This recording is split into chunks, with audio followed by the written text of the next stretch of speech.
And that is, when I first read the Bible readings this week, I didn't want to preach on them. The reading from James talks about conflict, and the Psalm 54 and the Old Testament reading from Jeremiah, which I admitted, are all on fear. And also the gospel reading kind of has that fear at its core too. I actually felt a type of fear, a feeling of no matter what I would say, it would feel too personal to me, or someone might even feel it was about them, and that's too personal. So I found myself wishing I was preaching on the lessons from the story, the materials that we're using for confirmation in the adult Bible study this year, which I had talked about doing earlier this summer. And feeling this fear, though, is kind of reacting out of this irony is kind of ironic, because fear is at the background of all these readings. And if you think about it, you know, those readings were pretty challenging. Psalm 54, the prayer is for God to render evil to the offending people. And that's based on the fear of evil and being hurt by others. And in James, the fear lies behind not having what you want, and the fear that you don't measure up to what others expect of you, including having both things and power, and just that competition that just permeates the world. And this creates the conflict that's spoken about in James. And in Mark 9, again, you know, the disciples are afraid to ask Jesus when they don't understand him. And so they end up arguing with one another. It's that misunderstanding that's based in not understanding why Jesus is talking about himself dying. Again, reacting out of fear. And these readings are all challenging because they touch upon who and what we experience in the world. They're not some kind of ancient historical text that people suffered long ago. They're challenging because they touch upon our lives right now. Well, I love God because God speaks to me through people and things that I least expect. And so while I was wrestling with these texts and thinking what I could do, and I saw the confirmation video for this week, I thought, aha, really, truly, the Holy Spirit is present. And I would show that video, and because it gives plenty of stories of people reacting out of fear, it just kind of re-emphasizes that there is a universal truth and how much we need God to be able to answer our fears. And I have another confession. I actually looked at my sermon from 3 years ago when we were on this text, and I found out that what I wrote about 3 years ago was another aha, God is present time.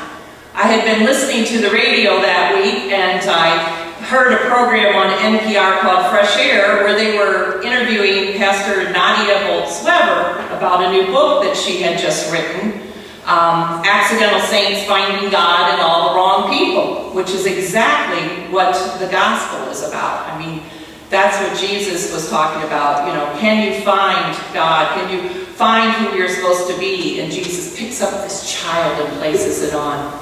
So the first thing I want to do is to show this video, and I want you to see and listen to the story of Abraham and his sons and grandsons, and kind of see how they are reacting and out of fear, and where God is present in their lives. And this is the video that the confirmation students saw this week.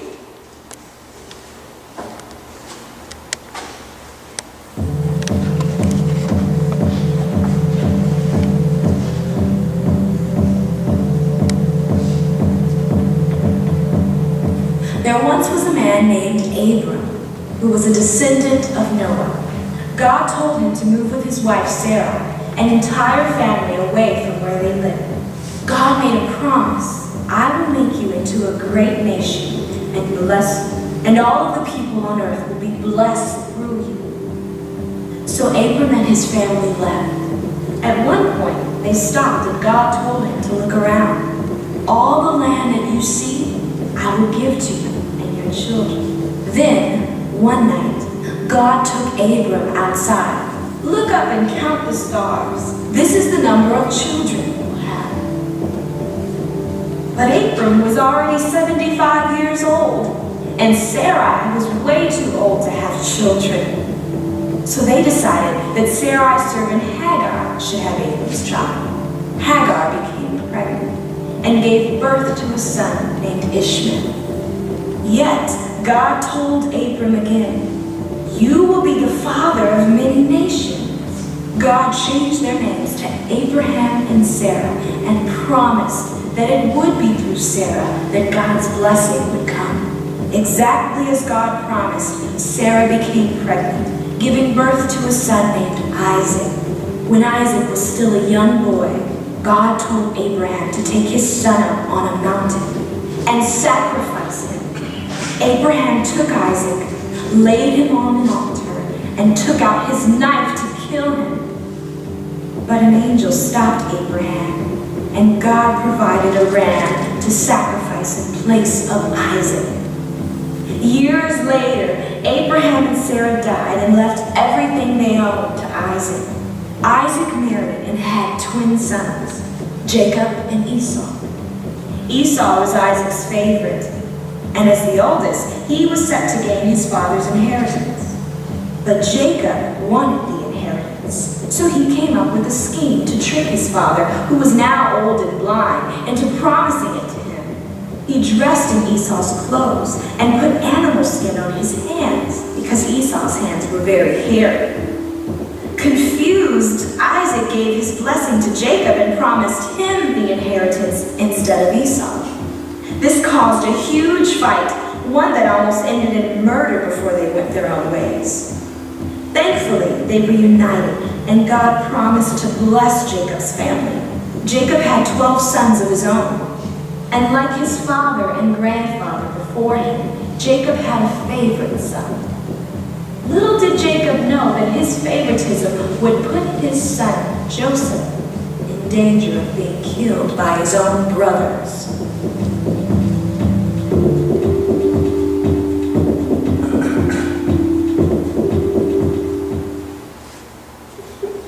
The visual really captures the intention of the youth. It goes fast, so they have to really pay attention too. But what happens is you hear story after story. I mean, there was a lot of fear there, right? The first fear happened when Abram and Sarai had to leave their home at 70 plus years. Imagine traveling to another country. And then imagine trusting the promise of God and having a child. Or imagine having a child when you're in your 80s. You know, some of you, it just always, you know, I just think, how is that possible? I couldn't even imagine it now. You know, and so out of fear, what do Sarah and Abraham do? Well, they used the tradition of surrogacy back then, and that was using the maid Hagar to have the baby. And of course, that ended up causing all kinds of problems. The fights at the time between Sarah and Hagar, and then Hagar and her baby being put out into the wilderness. And then after that, you know, years to today, we still have the fighting that goes on between those two sons, the sons and the descendants of Isaac, the Jewish Christians, and the descendants out of Hagar's son Ishmael, who became what are now, in a lot of places, the Islam and the basis of Islam and Muslims. So you still have that internal fighting today. And then Isaac has two children, Esau and Jacob. Oh, going back to Isaac first, the fear. Imagine the fear of placing your son that you waited so long to have with your wife on an altar, 12-year-old boy, to sacrifice. That really shows that Abraham really had overcome all his fear, and he trusted the Lord. He trusted that promise that God gave him, that somehow, some way, from Isaac, all the descendants would come and those blessings that God had promised would come. So he overcame that. And that's why Abraham is lifted up as such a father of faith, from being able to overcome that, have that faith inside them, the gift of God, that faith that he had. And then with Esau and Jacob starts a pattern that we know all too familiar. The brothers are fighting over who gets what from the father, right? And Jacob wants the inheritance, but it's promised to Esau via way of the tradition. And so he steals it, and there's fighting, and Jacob almost dies over it. And there's all kinds of things that come out of that. And you would think Jacob would learn right from that and not, have that difference in the favorites, but then he has a favorite son, Joseph, and the story continues then next week. So again and again, the video just kind of does an overview. The skit that we have each week kind of gives a different overview, and then the reading of the chapter is yet more detailed overview. And some of the things that you could see and talk more about as far as fear is, when Jacob is so afraid, he wrestles with God. And we too, when we're afraid of something, we have prayers that aren't being answered. Don't we also sometimes wrestle with God? And then he also gives gifts to Esau, trying to appease him so that when he goes to see his brother won't be mad anymore because he gave him so many gifts. And then he lines up his family from his favorite to his least favorite up front. So he puts his servants out front, then he puts some of his other wives up front, and then finally his cherished wives are at the end. So the patterns just kind of repeat and repeat and repeat. What do we do and how do we respond to fear? Do we ask questions? Do we keep on seeking? Do we listen to God? That sermon from a couple years ago really reminded me of who we heard at the youth gathering, this Pastor Nadia Boltz-Weber. For those who do not remember, weren't at the service when the people who went to Houston shared their experience. This pastor, by most of our cultural standards, is an unlikely voice for God. She's covered with tattoos, has short hair, is about 6 feet tall, and large, is recovering alcoholic, and freely admits she swears like a sailor. And she serves a church in Colorado that she helped start called the House for All Sinners and Saints. Well, she grew up, and I don't know if the folks that he went to Houston know this, in a very fundamental conservative church that didn't allow women to pray in public and had a whole bunch of do's and don'ts as a way of getting closer to God. Do not drink, do not dance, do not cuss, etc. And she had a disease that kind of disfigured her face as a child. And so it was the church, ironically, where she felt that she was closer to God and felt accepted. But it was also the one that was giving her all these rules that she just felt she couldn't live up to.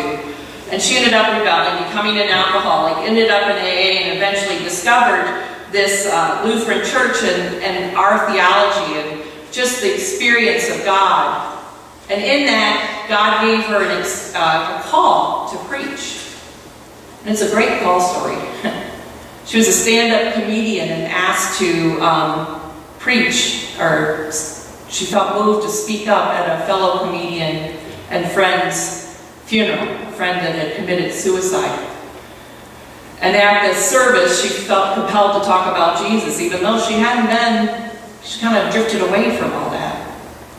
And as she looked at all the grieving people, realized they had no pastor, she felt this calling. And she looked at people who had turned to drugs and alcohol. She looked at people who identified as gay and lesbian and people that she knew Jesus would speak out with to and make friends with. But she hadn't experienced that in her faith. So she decided to learn more about this God she'd heard through the Lutheran Church, became this pastor. And this church reflects what the gospel reading is all about today, welcoming the least. When Jesus picked up that child, he was picking up the most vulnerable, the one that had to be looked out for. And back then, children were just not as held up and coddled and just like we do today to children. I mean, they had no rights, they were just there, and if they managed to grow up and, become of age, then, there was just this whole different understanding of children. I'm sure they were loved, but just not in the same way we do today. There was a hierarchy of who had power and who didn't, and the children did not have any power. So he picks up the weakest, the most vulnerable, the least powerful, Jesus does, and says, this is the one that we should model. Jesus turns all the cultural norms upside down, doesn't he? And that leads us to cause questions and struggle over our faith. When we think about who we are called to be and how we react in the world and to things that are around us. But if you think about what we know and we believe as Lutherans and Christians, we kind of remember some of these stories that you saw in the video, especially of Abraham, and that God creates faith. It's not what we do or what we study that creates faith in us. One thing that just floored me in this radio program, on a very liberal-leaning radio station and program, Nadia Bolz-Weber, who's freely admitting how radical she is, she quotes Martin Luther and the third article to the Creed for the Apostles' Creed in Luther's Small Catechism. So you're listening to the radio and you're hearing Luther's Small Catechism read back. And that's the one that begins, I believe that I cannot believe by my own understanding or effort, come to the Lord Jesus or believe in him, but the Holy Spirit has called me through the gospel. This means that faith is what is created in us by God. It's not something that we can kind of muster up in us. Faith is a gift that comes from God pursuing us. And then the second thing that we believe as Lutherans, we all have a capacity for destruction and kindness. We're all simultaneously sinner and saint, 100% of both all the time. So what do you do with that? You lean on the unapologetic center of grace. That's our central focus in the Lutheran Church, grace. Not self-improvement, not so much discipleship, although I think maybe we were weak there and we need to do more of that in the Lutheran Church. Not creating a good prayer life, which is still important, but that's not the center. Faith is not about kind of picking yourself up by your own spiritual bootstraps.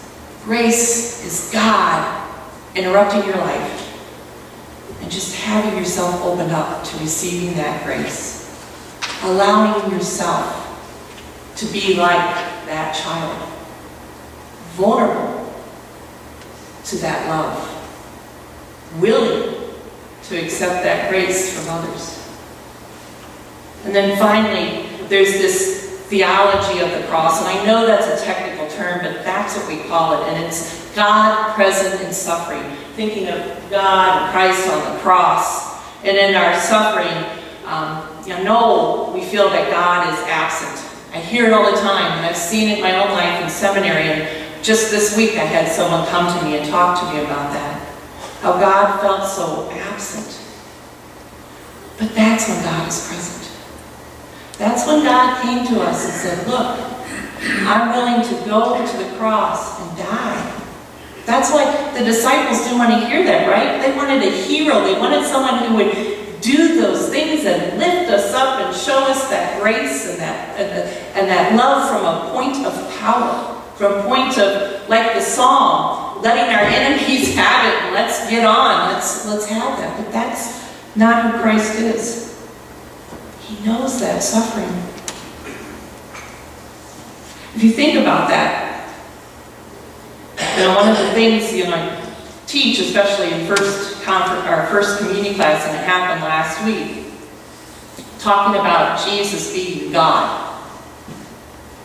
And it's like, wait, how can Jesus be God, the child asks, if Jesus is the Son of God?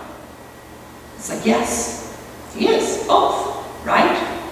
And I like to do, and there's just that point where there's no way to explain something to the person who's at that age or just not growing yet is just go, right? Because that's our faith sometimes. It just blows our mind. It's that mystery that shows that it's greater than us. That there's something bigger than us.